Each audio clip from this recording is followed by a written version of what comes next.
So Israel and Iran have been fighting for about 5 days now. Israel claimed to have control over Iranian skies, but Iran is still launching a lot of bombs and missiles inside Israel. Here's a clip.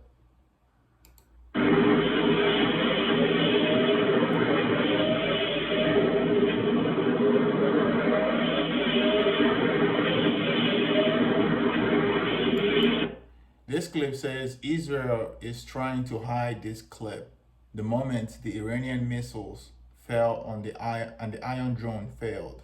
So Israel has the Iron Dome, which is an anti-missile protection that has a lot of U.S. technology, but the systems has been overwhelmed by Iranian missiles, and a lot of targets in Israel has been hit. Iran has launched another wave of missiles towards Israel as hostilities escalate. The two countries have been exchanging strikes for a fifth day. Now, one of the latest Iranian missiles made impact in central Israel, causing a fire. Firefighters are tackling the blaze, which appears to have engulfed multiple cars. At least 24 people have been killed across Israel since Friday.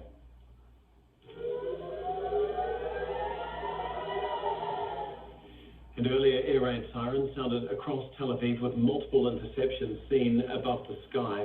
Israeli media are reporting an estimated 20 Iranian missiles were launched towards Israel in the latest attack.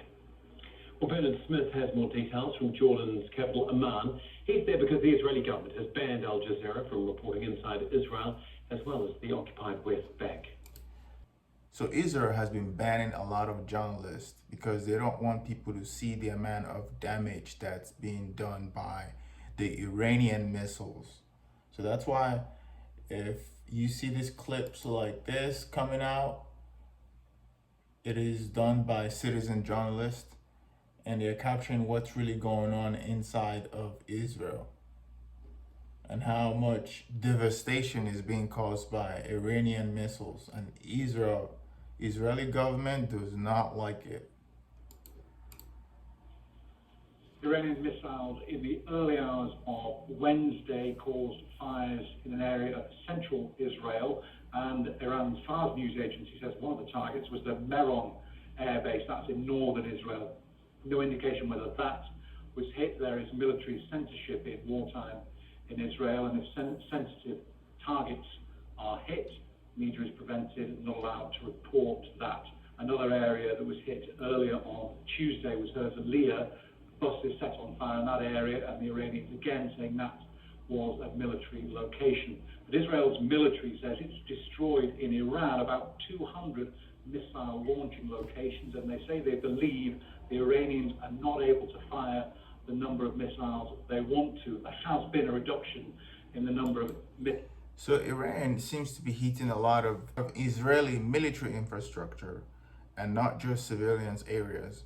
So both sides has begun expanding their range from military targets to infrastructure that belongs to citizens, like power lines, oil refineries, and all that stuff. So this is escalating fast. Missiles.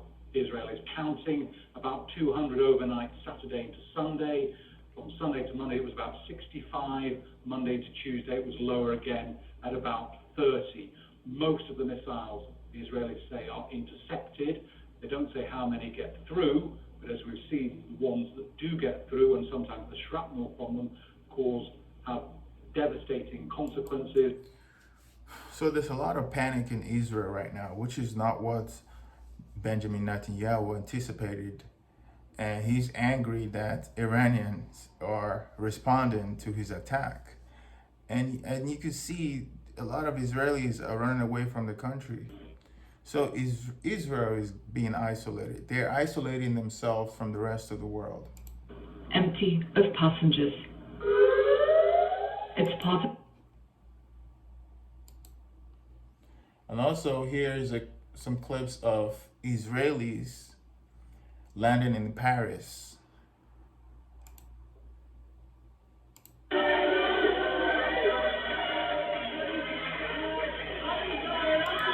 and they're not getting a warm reception.